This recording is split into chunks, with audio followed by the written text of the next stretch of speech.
आपके हृदय में परमात्मा की भक्ति प्रवेश करने योग्य बनाया जा रहा, ताकि आप दृढ़ता से, और डर के भय बिन भक्ति नहीं होती, और भय ज्ञान से होता है। जैसे बच्चे को ज्ञान हुआ सर्प का, तो फिर वो डरने लगा, उससे जान बचा ली। ऐसे ही हम आपको ज्ञान करा रहे हैं, आपको ज्ञान हो जाएगा तो आप इन पापों से उल्टे हटोगे और आपका जान बचेगी। जान बचेगी मतलब आपका मोक्ष हो जाएगा, 84 लाख योनियों के कष्ट से आप बच जाओगे। सतगुरु के उपदेश का, अब फिर विचार करो इसी बात पर। लाया एक विचार, जय सतगुरु मिलते नहीं, जाते नरक द्वार। नरक द्वार में दूत सब करते खेचा तान, उनसे कबू ना छूटते फिरते चारों खानी। चार खानी में भ्रमते कबू न लगते पारे, सो फेरा सब मिट गया हमारे सतगुरु के उपकार। सात समुद्र की मसी करूं, लेखनी करूं बन राय, धरती का कागज करूं, गुरु गुण लिख्यो न जाए।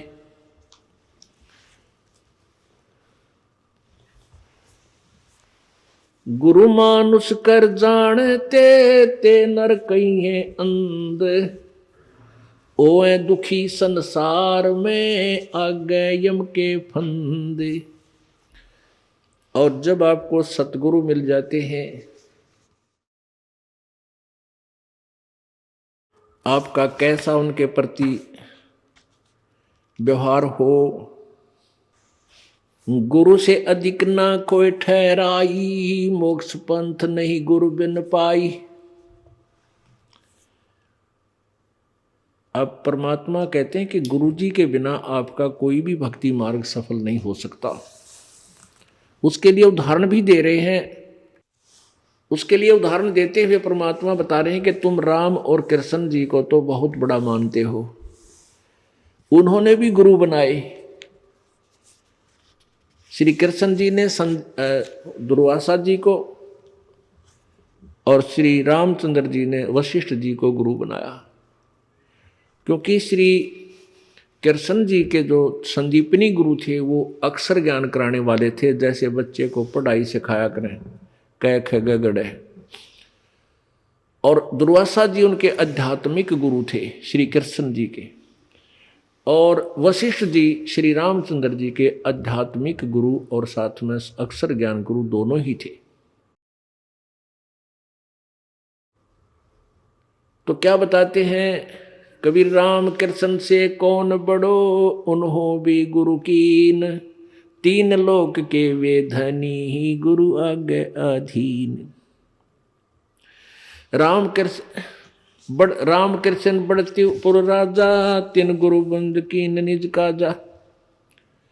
राम कृष्ण बढ़ती पुर राजा, इन तीन लोक के राजा हैं, तीन लोक में ये सबसे बड़े हैं। और इन्होंने भी गुरु जी की वंदना करके अपने सभी कार्यों को किया, गुरु जी की ही शरण देकर के गुरु बनाकर ही उन्हीं की आज्ञा अनुसार अपने सब कार्य किए। अब ये विचार कर लेना चाहिए, जब राम और कृष्ण जिनको हम भगवान मानते थे, उन्होंने भी गुरु बनाकर यहाँ से पीछा छुटवाया, तो आप कौन से खेत की मूली हो के आप ना गुरु बनाओ और पार हो जाओगे? क्योंकि दरिया से पार होने के लिए नौका की आवश्यकता पड़ेगी ही पड़ेगी। अब आपको गुरु जी की महिमा बताई जा रही है। गुरु मानुष कर जानते ते नर कहिए अंध। अब आपको उदाहरण में बताया था कि गुरु जी को भगवान मानकर ही हमने अपनी आध्यात्मिक क्रियाओं को करना पड़ेगा। क्योंकि आप जब गुरु जी के पास जाओगे तो आपके मन में ये होगा, यदि इनके स्थान पर भगवान होते आज तो आप कैसा व्यवहार करते? निष्कपट गदगद आत्मा और चेहरे की तरह देखते रहते, तो ऐसे आप में विनम्रता आवेगी, आपका अंतःकरण नरम होगा, आपका दोष दूर होने लग जाएगा। यदि आप इस दास को अपने जैसा ही एक व्यक्ति समझोगे, भाई थोड़ी बहुत दो बात सीख रहा है, गुरुजी है नाम देता ले लेता हूँ, इससे लाभ नहीं होगा। लाभ होगा तभी जब आपके हृदय में असीम श्रद्धा होगी इस दास के प्रति, एज ए गॉड। दास गॉड नहीं है, दास भगवान नहीं है, लेकिन आपने सपोज करना पड़ेगा, आपने मानना पड़ेगा इस इक्वेशन को, इस प्रश्न को हल करने के लिए, जन्म और मृत्यु के इस प्रश्न से पीछा छुटवाने के लिए, हल को सोल्व करने के लिए, प्रॉब्लम को आपने मानना पड़ेगा। ये रूल है ईश्वर का। तो आप अपने हृदय से मानोगे, औपचारिकता नहीं, हृदय से करना पड़ेगा। उसके लिए क्या नियम बता रहे हैं प्रभु कबीर परमेश्वर जी? गुरु चरणन से ध्यान लगावे, अंत कपट गुरु से ना लावे। गुरु वचन निश्चय कर माने है, पूरे गुरु की सेवा ठाने। ओहो, गुरु वचन निश्चय कर माने, गुरु जी का वचन पर पूरा विश्वास रखे, जो वो कहें उसको अवश्य आज्ञा का पालन करे, और पूरे गुरु की सेवा यानी पूरे गुरु को बनावे, उसकी पूजा करे, उसके अनुसार साधना करे, अधूरों से नहीं। गुरु की शरणा लीजय भाई, तात जीव नरक नहीं जाई। गुरु कृपा कटे यम फांसी, विलम न हो मिले अविनाशी। गुरु बिन काहू न पाया ज्ञाना, जो थोथा भूछड़े किसाना। पूरे संत के बिना, कहते हैं जो साधना भी कर रहे हैं वो ऐसी है जैसे कोई अनजान शराबी किसान और थोथे भूसने कूट रहा हो, उसमें से अन्न निकालने के लिए कभी नहीं निकल सकता, कितना प्रयत्न कर ले, थोथे भूस को कूटने से उसमें से अन्न नहीं निकले। जैसे धान निकालते हैं तो जिसमें धान सहित जो भूस है उसको कूटेंगे तो धान परल परल निकलेंगे, और उस भूस को कूटेंगे धान रहित तो कितना कूट ले, कुछ हासिल नहीं, कितना प्रयत्न कर ले। ऐसे ही शास्त्र विधि रहित और अधूरे गुरुओं के आधारित जो साधना हम कर रहे हैं वो थोथा भूस कूट रहे हैं। गुरु बिन काहू न पाया ज्ञाना, जो थोथा भूस छड़े किसाना। तीर्थ व्रत और सब पूजा, गुरु बिन दाता और न दूजा। नौनाथ 84 सिद्धा, गुरु के चरण सेवे गोविंदा। गुरु बिन प्रेत जन्म सब पावे, वर्ष संसर गर्भ सुरहावे। गुरु बिन दान पुण्य जो करही, मिथ्या होव कदे ना फल ही। गुरु जी के बिना आप कोई भी दान पुण्य करते हो मिथ्या होगा, कभी नहीं फलेगा। गुरु बिन भरम न छूटे भाई, कोट उपाय करो चतुराई। गुरु के मिले कटे दुख पापा, जन्म जन्म के मिटे संतापा। गुरु के चरण सदा चित दीजय, जीवन जन्म सफल कर लीजय। गुरु भक्ता मम आत्म सोई, वाके हृदय रहूं समोई। ओए होए, अब फाइनल फैसला कर दिया गुरु जी परमात्मा ने, कबीर जी ने, कि गुरु भक्ता मम आत्म सोई। जो गुरु जी का सच्चा भक्त है, जैसी लगन गुरु जी में है, उसकी सच्ची श्रद्धा गुरु जी के ऊपर है, तो गुरु भक्ता मम आत्म सोई, वो मेरी आत्मा है, वो मुझे प्यारा लगता है जो गुरु जी के साथ निष्कपट भाव से सच्चा भक्त है उसका।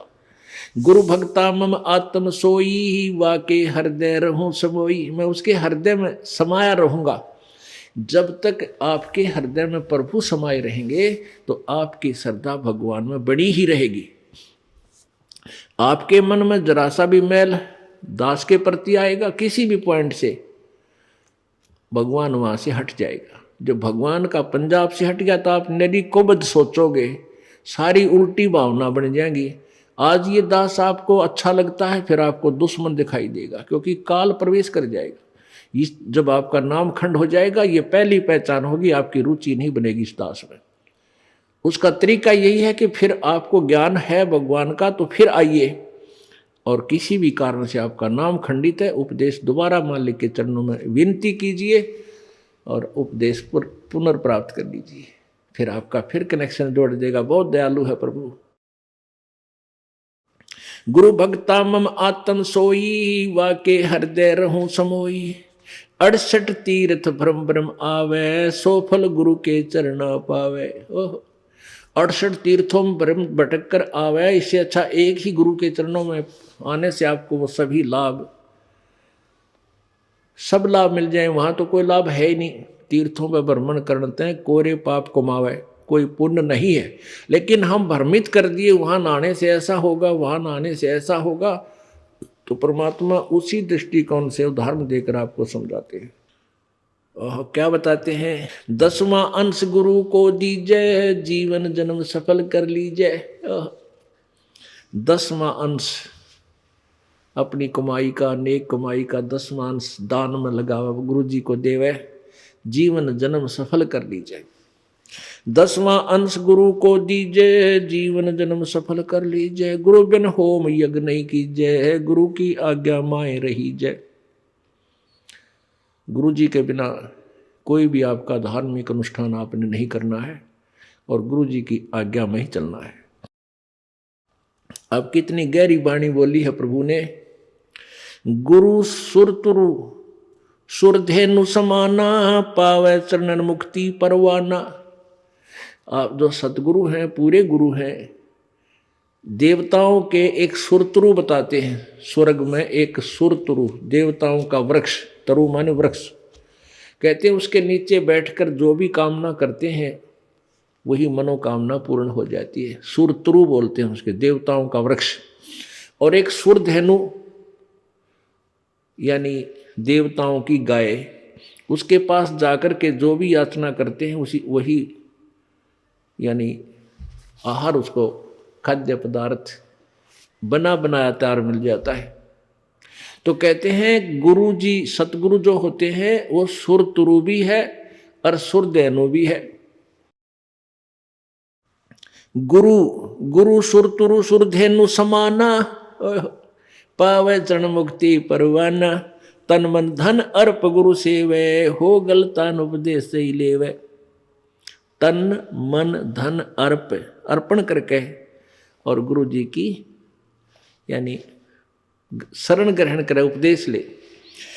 तन मन धन अर्प गुरु सेवा। तन मन धन कैसे अर्पण करना है? पुण्यात्माओं, अपने हृदय में इस बात का एक गांठ लगा ले, यानी सच्चे दिल से अपना विश्वास कर ले कि ना तो यो शरीर तेरा और ना वो संपत्ति और परिवार तेरा, बिल्कुल नहीं है। ये मन में धारणा हो जाए कि न तो मेरा परिवार है, न मेरा शरीर है, न ही मेरी ये संपत्ति है, ये सब प्रभु की है और इसका सदुपयोग करूं। संपत्ति का 10वां अंश गुरु को दीजिए, ये धन अर्पण कर दिया आपने। और अपने बच्चों को, परिवार को भी मालिक के चरणों में लगा दे ताकि उनका भगवान रखवाला हो जाए और आप भी समर्पण रहे प्रभु में। तन मन धन अर्प गुरु सेवे, हो गलतान उपदेश ही लेवे। सतगुरु की गति हृदय धारे, और सकल बकवाद निवारे। गुरु जी ने जो मार्गदर्शन कर दिया, केवल वही साधना, उसी नियम में रहे, बाकी सब बकवादों को छोड़ दे। गुरु के सम्मुख वचन ना कहे, सो ससरेनी गैणी सुख ले। गुरु के सामने अपनी नहीं चलावे तगड़मबाजी, क्योंकि आपको वो ज्ञान नहीं हो सकता जो इस दास पर कृपा मालिक ने कर रखी है। और इस दास की आज्ञा और जो भी फाइनल फैसला करे वो फाइनल हो आपके लिए। आपका पुराना ज्ञान चाहे कितना आपने अच्छा लगता उसको रिजेक्ट कर दे, छोड़ दे। जिन बातों से गुरु दुख पावे, उन बातों को दूर भगावे। उनको फेंक देते, कितना अच्छा लगता, छोड़ दे उन सब चीजों को। अब जैसे शुगर के मरीज को अब मीठा तो अच्छा लग गया उसने, और डॉक्टर कहे भाई शुगर तो मरीज ये मीठा नहीं खाएगा, ना मिठाई ना चीनी, और वो फिर भी डॉक्टर की आज्ञा का पालन नहीं करता तो मरेगा फिर, और क्या इलाज है। तो चीनी मीठी तो लग रही है, इसमें कोई शक नहीं, मीठी भी है, लेकिन उसके लिए विष है। तो ऐसे ही भक्ति मार्ग में गुरु जी की आज्ञा का पालन ना करना विष के तुल्य है, आपकी भक्ति को नष्ट कर देता है। गुरु के सम्मुख वचन ना कहे, सो ससरैनी गैणी सुख लह। गुरु जी के सामने एंड बैंड नहीं बोला, क्योंकि गुरु जी के सामने जैसे भगवान के पास जाना होता है ऐसे ही दृष्टिकोण से आना चाहिए। अपनी फरियाद करे, जो भी आदेश हो सिरोधार्य करे और चल पड़े, चाहे मन कुछ भी सोचता रहे, क्योंकि परमात्मा अंतर्यामी है, आपके सब दुखों से परिचित है और वो आपके जितनी श्रद्धा आपकी होगी उतना ही निवारण आपको साथ साथ रिजल्ट देते रहेंगे। तो आपने समर्पण और श्रद्धा बढ़ानी है, उसके बढ़ाने के लिए आपको यहाँ बुलाया जाता है, भक्ति कराई जाती है, दान पुण्य करवाया जाता है, सेवा करवाई जाती है, ताकि आपकी श्रद्धा जितनी बढ़ेगी उतना ही प्रभु आपके संकटों का निवारण समांतर करता रहेगा। अब जैसे आप यहाँ आए और आते ही आपको ठीक कर दिया, आप ना हो भूल गए भी यहाँ, क्योंकि हमने देखे झाड़े लवानी है, झाड़े लवाए लाया, हो गया, आराम हो गया, बस ये क्या वहाँ जाना नहीं भूल कर फिर। तो यहाँ आते भी आपको सुख दिया जा सकता है, लेकिन ये परमात्मा चाहते हैं कि ये बच्चा आते कुछ तो राहत अवश्य देगा, ताकि आपका विश्वास बने। और आप पर आज कलयुग में आगे हो इतने पाप है गिनती नहीं, एक सुख थोड़ा बहुत मालिक अपनी तरफ से अवश्य देता आपको, फिर 100 संकट और हैं अभी तो आपके ऊपर बैलेंस, वो भी निवारण करवाने हैं। तो फिर आपको बुलाया जाता है कि आप महीने में एक बार अवश्य आइए। आपको बुलाने का क्या तात्पर्य है कि यहाँ आने से आपको बहुत पुण्य मिलता है, आपको बहुत भक्ति लाभ होता है। आप बच्चे हो, आपको मालूम नहीं, ये दास डॉक्टर है जो भी आपको कैसे कैसे आपके अंदर शक्ति प्रवेश करवानी है, प्रभु की पुण्य कैसे प्रवेश करवाने हैं, फिर ये ज्ञान आपके हृदय में पहुंचाना है। और जिस दिन आपकी श्रद्धा पूरी हो जाएगी, आप सपने में भी दुखी नहीं होगे, ये सत्कर मान लेना। क्योंकि पाप जब बढ़ जाते हैं, दिन में भी दुखी, सोए फिर भी दुखी, क्यों सपने भी बुंडे बुंडे आवे। और जब आप भक्ति करोगे, ढंग से लग जाओगे, आप वैसे भी सुखी और स्वप्न में भी परमात्मा की भक्ति है, आरती करते होगे, कभी मंत्र कर रहे होगे, कभी मेरे गुरुदेव भगवान ये गा रहे होगे, स्वप्न में भी सुखी, यानी भक्ति स्वप्न में भी हो रही होगी। गुरु से शेष करे चतुराई, सेवाहीन नरक में जाई। ओहो, जो गुरु जी के सामने चतुरता करता है, छल कपट करता है, उसकी जो सेवा है यानी वो पूजा समाप्त हो जाती है, धन भक्ति का, और कहते हो नरक में जाई, नरक में डाल दिया जाता है। शिष होए सर्वस्व नहीं वारे, ये कपट मुख प्रीत उचारे। शेष होके और समर्पण नहीं किया तो क्या काय का भगत वो, और हिये कपट मुख प्रीत उचारे, अंदर तो दोष है, ऊपर तो मीठा बोला है, ये भगवान को पसंद नहीं। सो जीव कैसे लोक सिधाई, बिन गुरु मिले मोहे ना पाई। गुरु से कपट करे चतुराई, सोहन सा भव भर में आई। गुरु से कपट शेष जो राखे, यमराज जाके मुगदर चाखे। गुरु जो जन गुरु की निंदा करही, शुक्र समान गर्भ में पढ़ही। गुरु की निंदा सुने जो काना, ताको निश्चय नरक निदाना। अपने मुख निंदा जो करही, परिवार सहित नरक में पढ़ही। अपने आप क्या बताते हैं परमात्मा के, अपने गुरुजी की निंदा यदि कोई कर रहा है तो भी आपने सुननी नहीं चाहिए। यदि गुरु की निंदा सुने जो काना, ताको निश्चय नरक निदाना।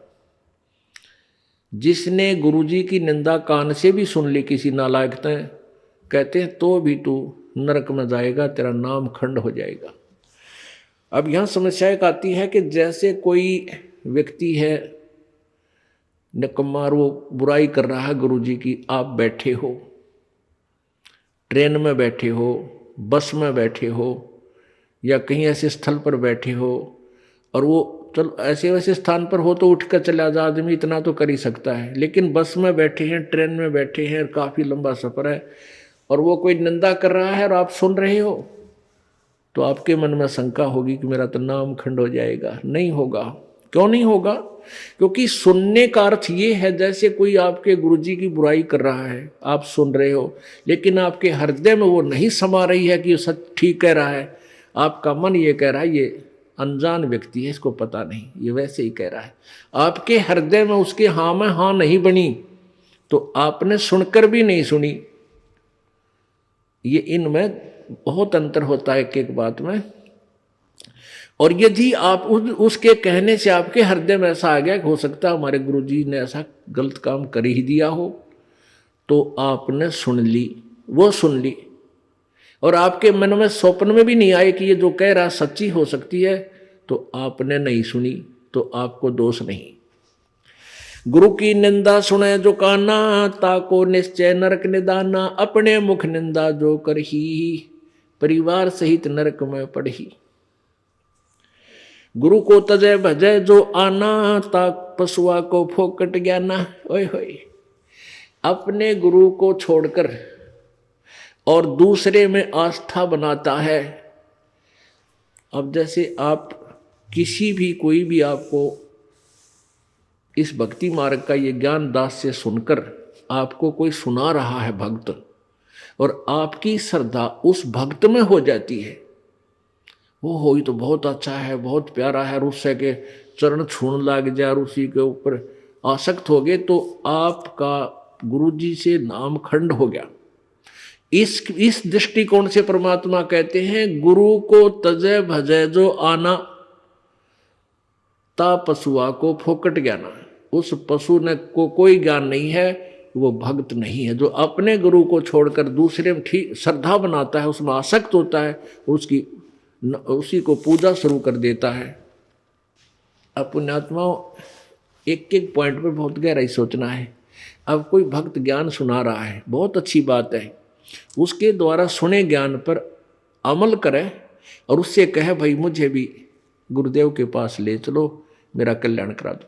और आपने नाम ले रखा है और फिर कोई चर्चा चलती है, ऐसी कोई बात नहीं, फिर भी सुनो। और कोई पुराना भक्त है, वो अच्छी अच्छी बातें बताएगा तो बहुत अच्छी बात है, गदगद हो जाओ कि मेरे गुरुजी ने कितना अच्छा ज्ञान दिया हुआ इस बच्चे को, भाई को, बहन को, और ये सब गुरुजी का ही दिया हुआ ज्ञान है, इसका नहीं है। तो उसमें आपको एज ए भाई यानी गुरु भाई गुरु बहन तो आपकी श्रद्धा हो सकती है, लेकिन अन्य दृष्टिकोण से, क्योंकि हम फिर उस पर इतना आसक्त हो जाते हैं, उसको फिर प्रणाम करने लग जाते हैं, बड़ा अच्छा भगत से, तो ऐसे ये बीमारी हमारे भगत समाज में पड़ी रही और इसका लाभ ये काल उठा गया। जैसे कमाल था, कमाल वो मुर्दा जिंदा किया था प्रभु ने। एक दरिया में बहता हुआ एक मुर्दा शव जा रहा था 12-13 वर्ष के बालक का, और एक शेख तकी था सिकंदर लोधी, दिल्ली के बादशाह का धार्मिक पीर। वो कबीर जी से ईर्षा करता था, और कबीर परमेश्वर जी की कृपा से सिकंदर लोधी दिल्ली के सम्राट का असाध्य रोग दूर हो गया था, जो शेख तकी से भी नहीं हुआ था, किसी से भी नहीं हुआ था। जिस कारण से सिकंदर लोधी की आस्था कबीर जी में घनी हो गई थी। और वो जो पहले वाला जो वो परमानेंट उसका गुरु था धार्मिक मजहब की तरफ से, वो शेख तकी था। तो उस शेख तकी ने जब देखा कि कबीर जी में, मेरे सम्राट की, मेरे शिष्य की कबीर जी में ज़्यादा श्रद्धा होगी है, तो ईर्षा करने लग गया कबीर जी से। उसको नीचा दिखाने की चेष्टा में उसने कहा कि राजा या तो तू बाज आ जा, और नहीं तो मैं, तो एक काफिर को गुरु बना लिया तूने, एक हिंदू को गुरु बना लिया, मैं तेरी पूरे मुसलमान समाज में तेरे बारे में बताऊंगा और सबको तेरे विरोधी कर दूंगा। अब राजा चिंतित हो गया कहीं तेरे राज को खतरा ना हो जाए। तो परमात्मा के सामने उसने अपनी प्रार्थना रखी। कबीर जी ने कहा भी ठीक है। तो शेख तकी ने क्या शर्त रख दी कि मैं जब इसको मानूंगा ये भगवान है, अल्लाह का नबी है, कोई मुर्दे को जीवित कर दे। तो परमात्मा ने जो अपने भगत की टेंशन दूर करनी थी सिकंदर लोधी की, तुरंत कर दी। जिस दरिया के किनारे वो खड़े थे वहीं पर एक मुर्दा बच्चे का शव बहता हुआ आ गया। कुछ कबीले ऐसे होते हैं, ना तो वो गाड़ते जमीन में, ना सभा करते, वो जल प्रवाह कर देते हैं मृत्यु होने के बाद के पशु जीव जंतु इसके शरीर का मांस खा कर दुआ देंगे। ऐसे सुसज्जित एक बना करके प्लेटफार्म सा फ्लोट सा एक घास फूस का जो तैरता रहे ऐसा बना देते हैं, बेड़ा सा, उसके ऊपर शव को लुटाकर और चलता कर देते। तो उसी समय वो लड़के का शव आ गया। परमेश्वर कबीर जी ने अपनी शक्ति से उसको जीवित कर दिया था। तो सभी ने कहा कमाल कर दिया, कमाल कर दिया, उसका नाम कमाल रख दिया और उस बच्चे को अपने साथ अपने बालक रूप में, शिष्य रूप में रख लिया। अब वो युवा बालक हो गया, कुछ दिनों के बाद 10-15 साल में 20-25 वर्ष की आयु का हो गया।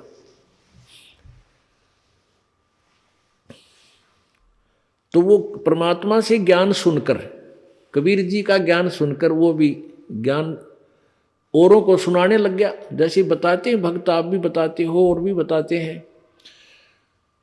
अब जवान लड़का था, अच्छी आवाज थी, बढ़िया गला था, परमात्मा की वाणी गा गा के इतने सुरीले ढंग से सुनावे। तो जो परमात्मा कबीर जी के शिष्य थे वो 64 लाख, उनमें से बहुत सारे कमाल जी के ऊपर आसक्त हो गए। ओहो कमाल तो भाई कमाल है, तेरा नाम भी कमाल, तेरा काम भी कमाल, और भाई तो गुरु जी से भी बढ़कर हो गया। ओहो आप तो गुरु जी से भी अच्छी जो है ना ज्ञान सुनाते हो। अब इस बात से वो कमाल फूल गया, वो यानी उसमें अभिमान छा गया।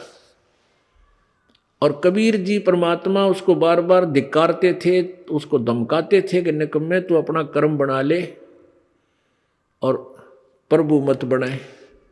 लेकिन ये प्रभुता की भूख इतनी बुरी होती है, जीव नरक जाना स्वीकार कर लेगा, प्रभुता छूटे नहीं। कहते हैं राज तजना सहज है, सहज त्रिया का नेह, और मान बढ़ाई ईर्षा दुर्लभ तजनाई।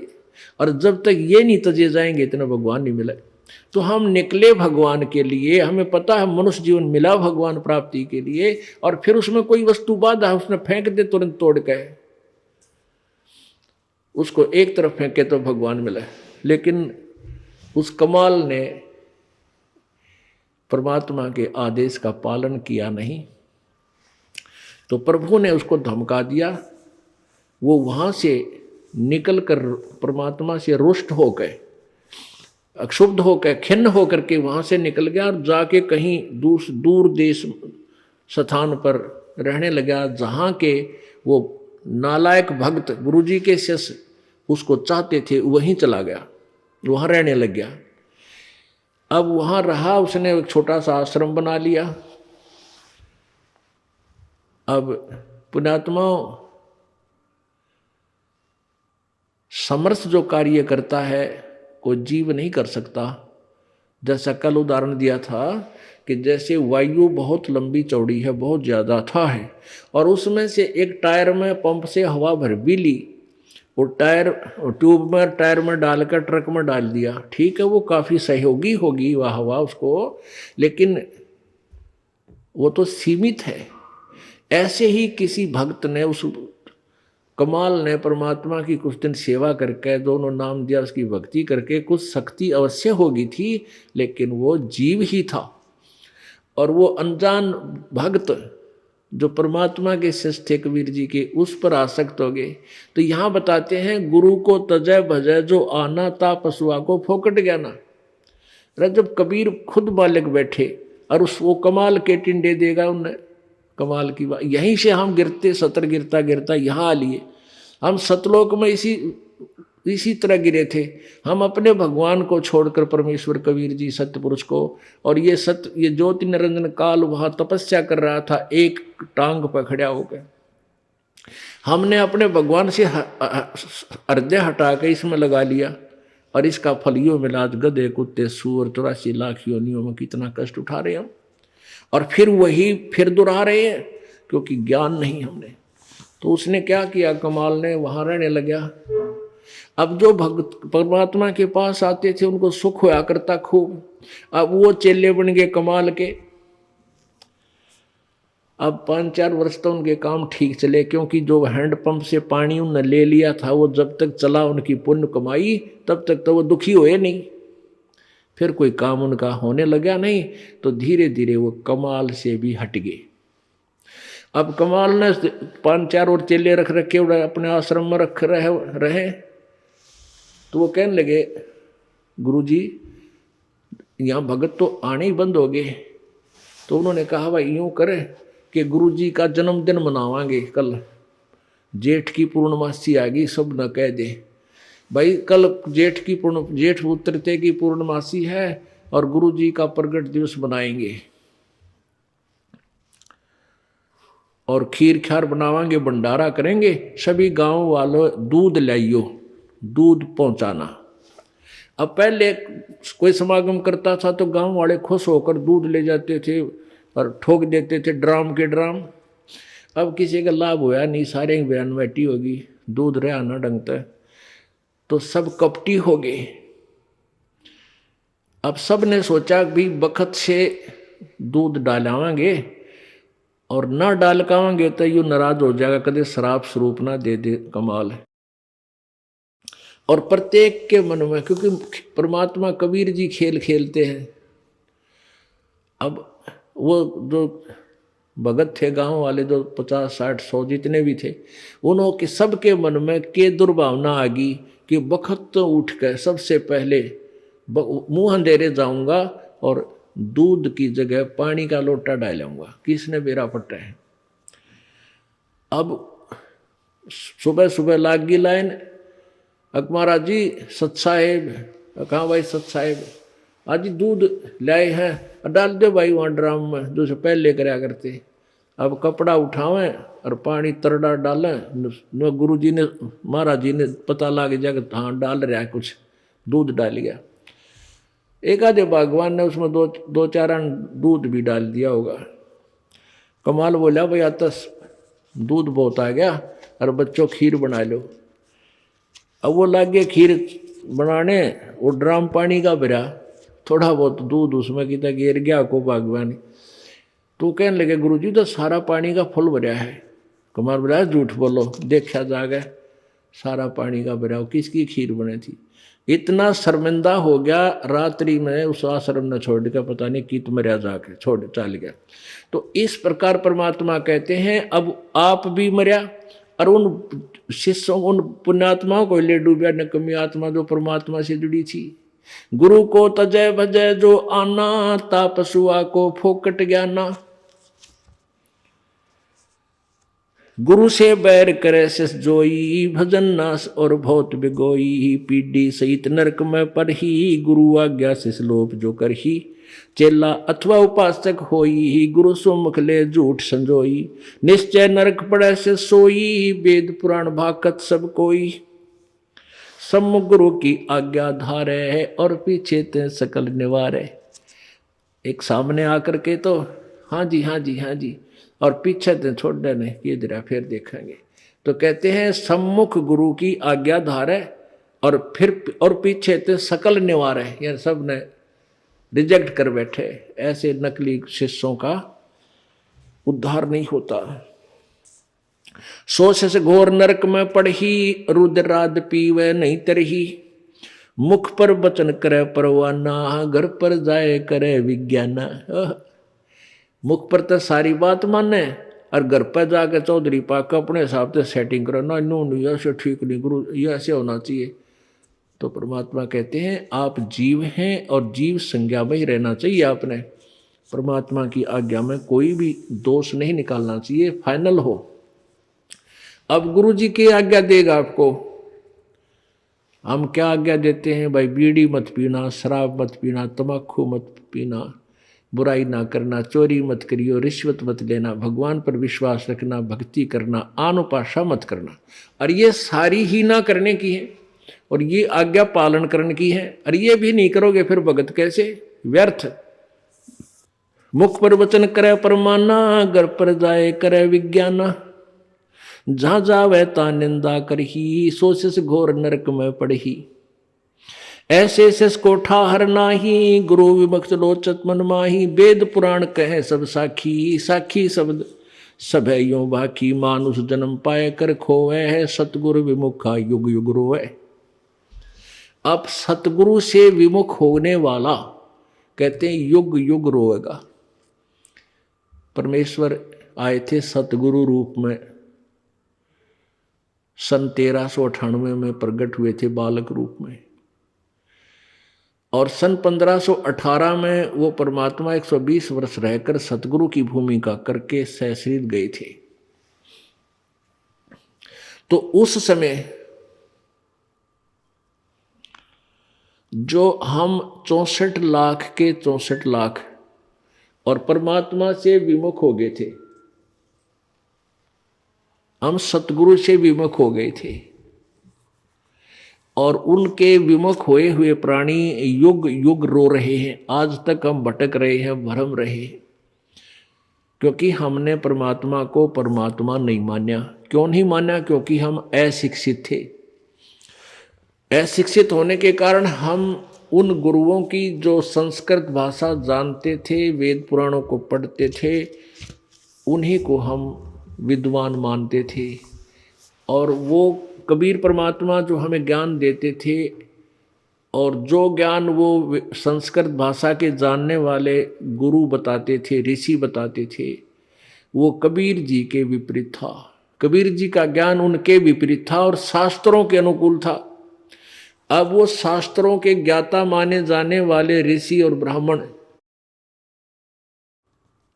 वो सदग्रंथों को समझ नहीं रहे थे, जिस कारण से उन्होंने एक पॉइंट सभी के हृदय में जचा दिया कि कबीर अशिक्षित है, ये अक्षर ज्ञान नहीं है इसको, इसलिए ये जो ज्ञान कह रहा है ये वेदों और गीता के विरुद्ध बोल रहा है।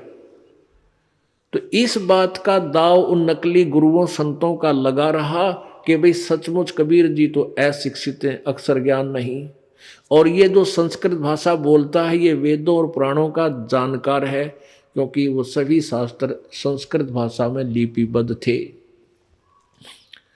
जिस कारण से हम अपने भगवान को भगवान नहीं मान सके, क्योंकि हम वेदों और गीता को नहीं समझ सके। आज वेदों और गीता जी ने सिद्ध कर दिया कि कबीर भगवान है, और जिनको हम भगवान मानते थे वो नाशवान है। अब आगे क्या बताते हैं, गुरु जी के सामने किस प्रकार अधीन रहे।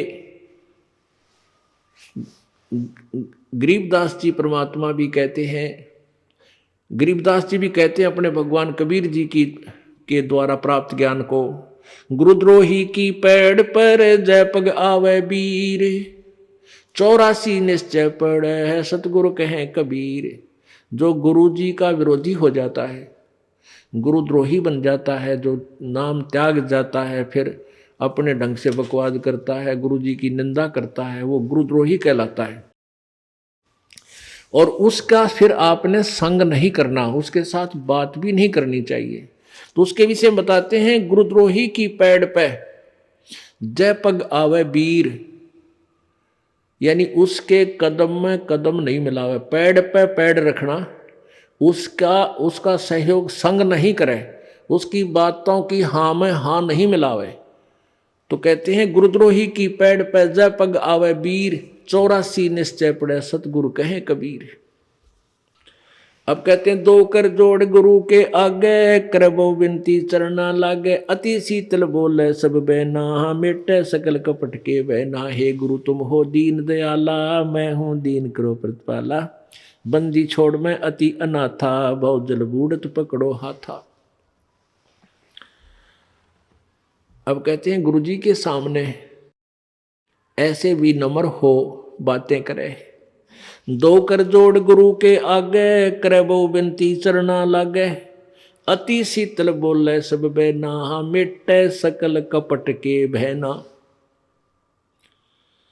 और कैसी याचना करे, हे गुरु तुम हो दीन दयाला, मैं हूं दीन करो प्रतिपाला, बंदी छोड़ मैं अति अनाथा, भवजल बूढ़त पकड़ो हाथा।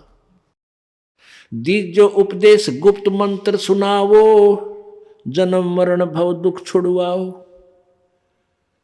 जैसे आपको प्रथम मंत्र दिया जाता है, उसके बाद आपको सतनाम दिया जाता है, और फिर एक गुप्त मंत्र है सार नाम, उसके विषय में परमात्मा कह रहे हैं कि ऐसे आपने अधीन होना है अपने सार नाम प्राप्त प्राणी को प्राप्त करने के लिए। प्राणी को बंदी छोड़ मैं अति अनाथा, भवजल बूढ़त पकड़ो हाथा, दीजे उपदेश गुप्त मंत्र सुनावो हो, जन्म मरण भव दुख छुड़वाओ, यो आदीन हो शिष जब ही शिष पर कृपा करे गुरु तब ही।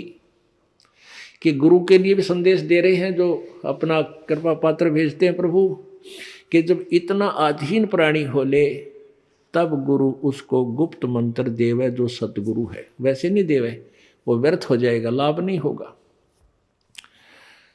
कैसे नहीं होगा? जैसे एक समुद्र में सीप होती है, सीप, और उस सीप में एक प्राणी होता है, जैसे आपने शंख देखे होंगे, शंखले से इस टाइप का ये जीव का ऊपर कवर होता है। तो उसमें एक सीप में एक जीव एक सीप होती है, जीव ही होता है वो, उसका कवर ऐसा होता है, उसका शरीर जैसा शंख का आपने देखा होगा, ऐसा उसका शरीर होता है। और वो सीप समुद्र में ही रहती है, जल से बाहर नहीं जाती।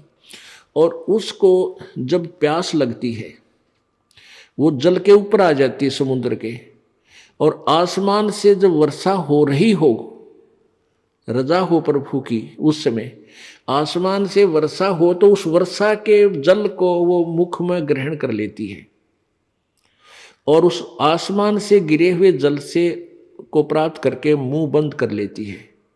फिर उसमें मोती बनता है, अन्यथा मोती नहीं बने। अब जब वो सीप का मुंह बंद हो और वो जमीन समुद्र के ऊपर तैर रही हो, जब कहते हैं सारा सामान बरस जा, मोती नहीं बन सकता। तो क्या कहते हैं परमात्मा कि जब आप में इतनी तड़प होगी तो आपके अंतःकरण रूपी सीप का मुंह खुल गया, और उस खुले मुंह में जब गुप्त मंत्र डाला जाएगा तो आप फिर वो उसमें मोक्ष रूपी मोती बन पाओगा। अन्यथा अगर आपका अंतःकरण का मुंह नहीं खुला, चाहे कितनी बार वो मंत्र दे दें, आपका कति काम नहीं आओगा।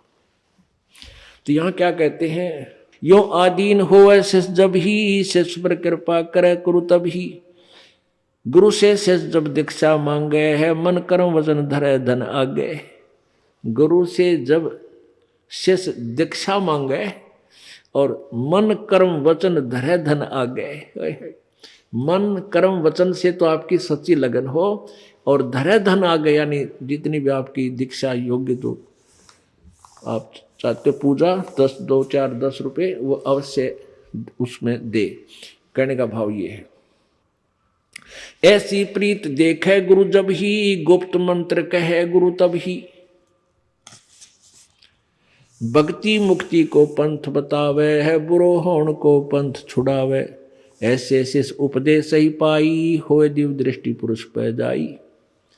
इस भाव से जो गुरु से दीक्षा लेगा, मंत्र प्राप्त करेगा, तो फिर उस पुण्यात्मा की दिव्य दृष्टि प्राप्त होगी और परमात्मा के पास पहुंच जाएगा। गंगा यमुना बद्री समेते, जगन्नाथ धाम हैं जेते, भर में फल प्राप्त हो न जेतो, गुरु सेवा में फल पावे ते तो। गुरु मातम को वार न पारा, वर्णे शिव सनकादिक और अवतारा, गुरु को पूर्ण ब्रह्म कर जाने, और भाव कभू नहीं आने। ओहो, गुरु को परमेश्वर पूर्ण ब्रह्म ही माने, और भाव कभू नहीं आने। जिन बातन से गुरु दुख पावे, तिन बातों को दूर बहावे, अष्ट अंग से दंडवत प्रणामा, संध्या प्राप्त करे निष्कामा। 8 अंग से दंडवत प्रणाम करे, लंबा लौट के, निष्कामा बगैर किसी मनोकामना के, केवल अपना शिष्य का कर्तव्य जान करे। तीर्थ व्रत सब करे आवे, गुरु चरणों फल तुरंत ही पावे, चरणामृत कदाचित पावे है, 84 कटे लोग सिधावे। कोटिक जब तब करे करावे, वेद पुराण सभे मिल गावे, गुरु पद रज मस्तक पर देवे, सो फल तत्काल ही लेवे।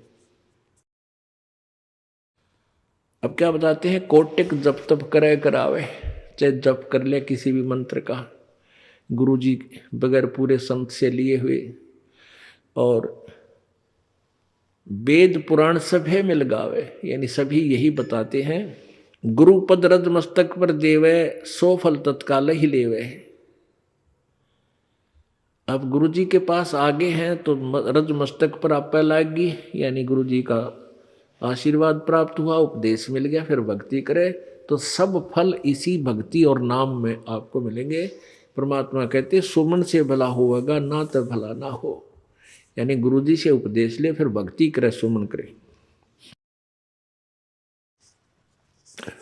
आगे क्या बताते हैं, सोए गुरु सत जो सार चिनावे, यम बंधन से जीव मुक्तावे। अब गुरु भी वही है जो सार नाम देवे। सोए गुरु सत जो सार चिनावे, वही गुरु सच्चा है जो सार चिनावे, यानी तत्व ज्ञान बतावे और सार शब्द तक देने का अधिकारी हो, और यम बंधन से जीव मुक्तावे। गुरुपद सेवै बिरला कोई, जा पर कृपा साहिब की होई। कहते हैं गुरु की पद, पद माने पद्धति, पद्धति माने वे ऑफ वर्शिप, पूजा की विधि। जो सतगुरु पूजा की विधि बताता है, उसकी सेवा, उसकी पूजा, वो साधना वही व्यक्ति कर सकेगा जिस पर प्रभु राजी होगा। और प्रभु किस पर राजी होगा, मम भक्ता मत मम आत्म सोई, वाके हृदय रहूं समोई। अब परमात्मा किस पर प्रसन्न रहेगा कि गुरु भक्ता मम आत्म सोई, गुरु का भक्त वो मेरी आत्मा, और उसके हृदय में मैं वहाँ विद्यमान रहूँगा। परमात्मा अच्छे, परमात्मा की शक्ति से वहाँ हमारे अंदर प्रवेश रहेगी। तो जैसे सूर्य एक स्थान पर है, और जैसे हमने आजकल ये सूर्य ऊर्जा के, सौर ऊर्जा के यंत्र ला रखे हैं, वो छत पर लगा दिए जाते हैं, उससे सूर्य से गर्मी ग्रहण करता है और नीचे पानी उबाल रहा है, चाय बना रहा है, दूध बना रहा है।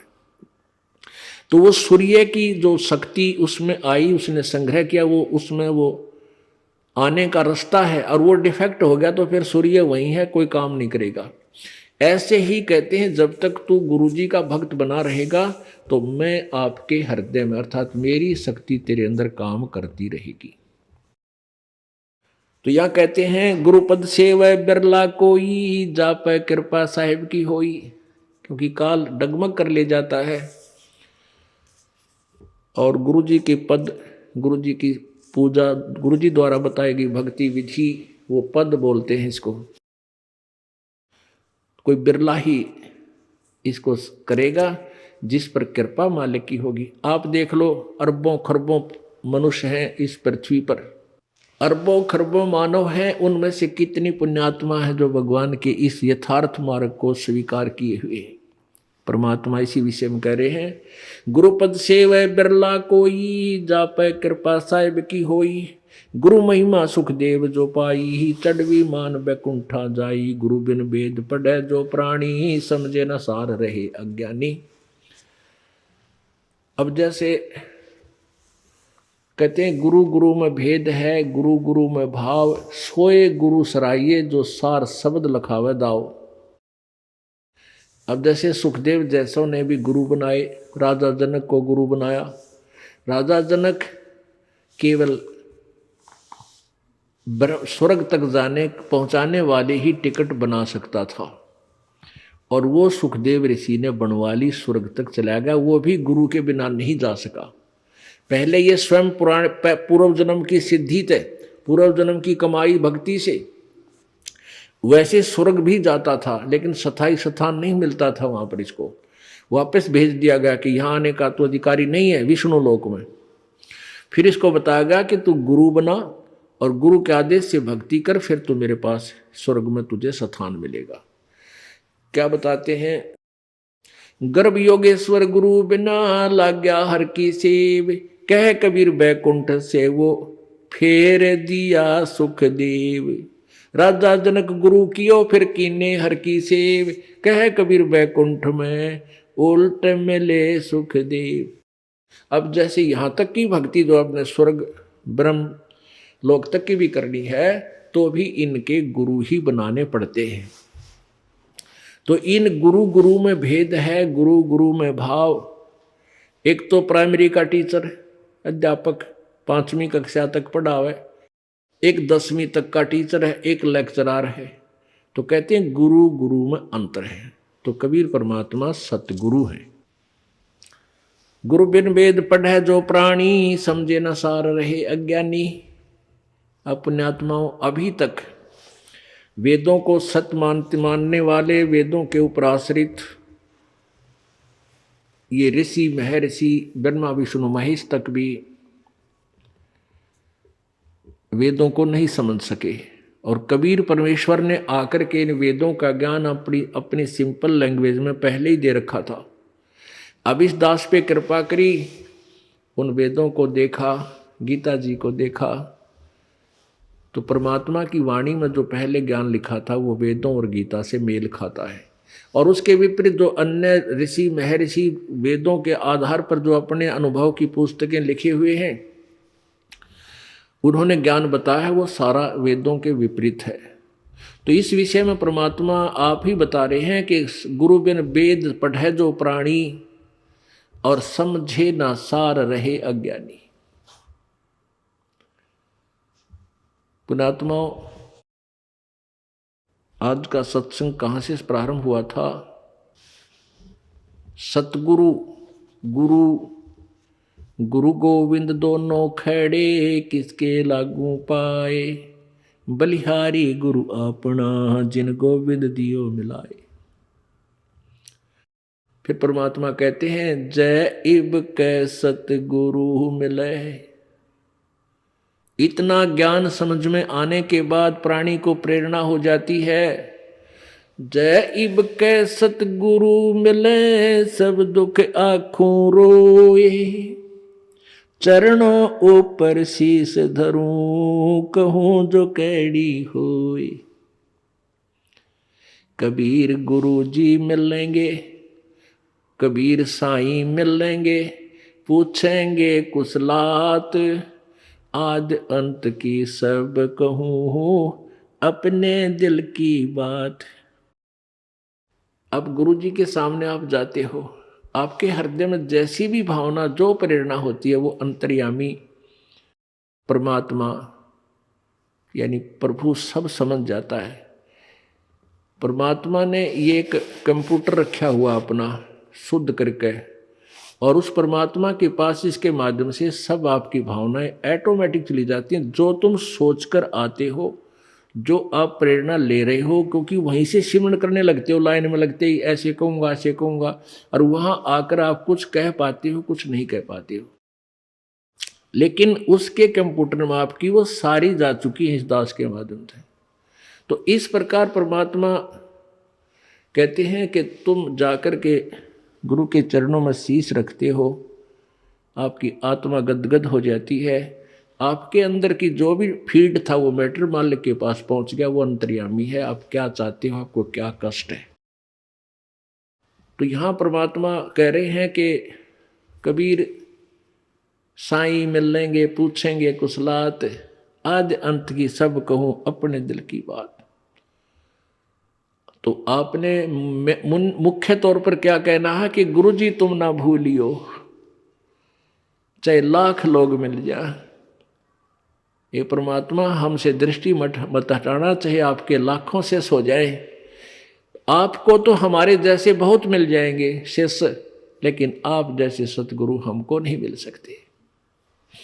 गुरु जी तुम ना भूलियो, चाहे लाख लोग मिल जाए, हमसे तुमको बहुत है, पर तुमसे हमको नहीं। बोलो सतगुरुदेव। परमपिता परमात्मा, सारी सृष्टि के रचनहार, कुल मालिक कबीर देव, कबीर साहब, कबीर अग्नि, कबीर अमितोजा,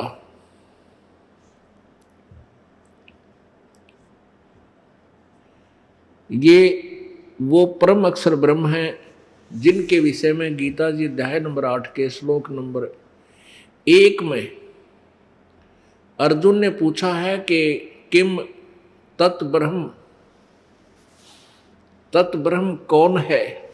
इसका उत्तर गीता ज्ञानदाता ने 8वें अध्याय के तीसरे मंत्र में श्लोक में दिया है कि वो परम अक्षर ब्रह्म है।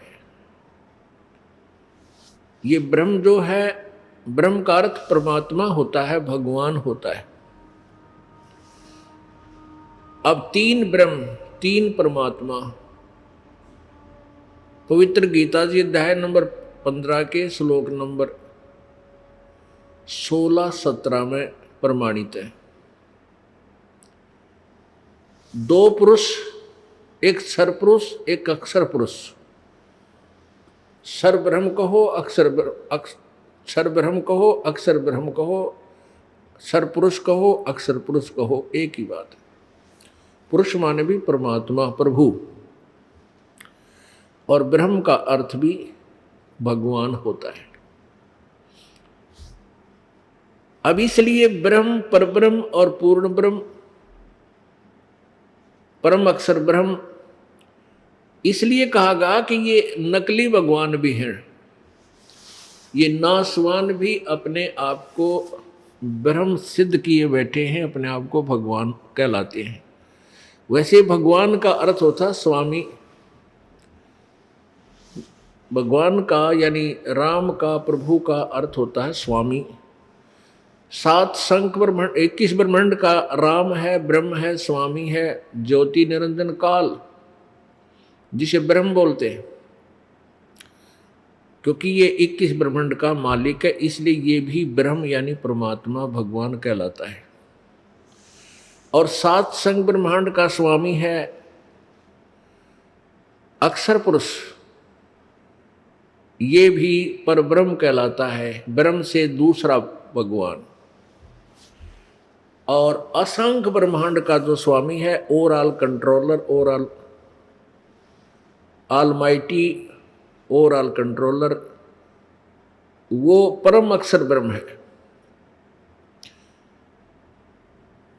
इस प्रकार ये 3 परमात्मा है। तो परम अक्षर ब्रह्म जो कुल मालिक है वो कबीर देव है। ये वही परमात्मा है जो बनारस में एक दुल्हे की भूमिका और एक कवि की भूमिका, एक तत्वदर्शी संत की भूमिका करके अपना कार्य संपन्न करके ससुराल चले गए थे।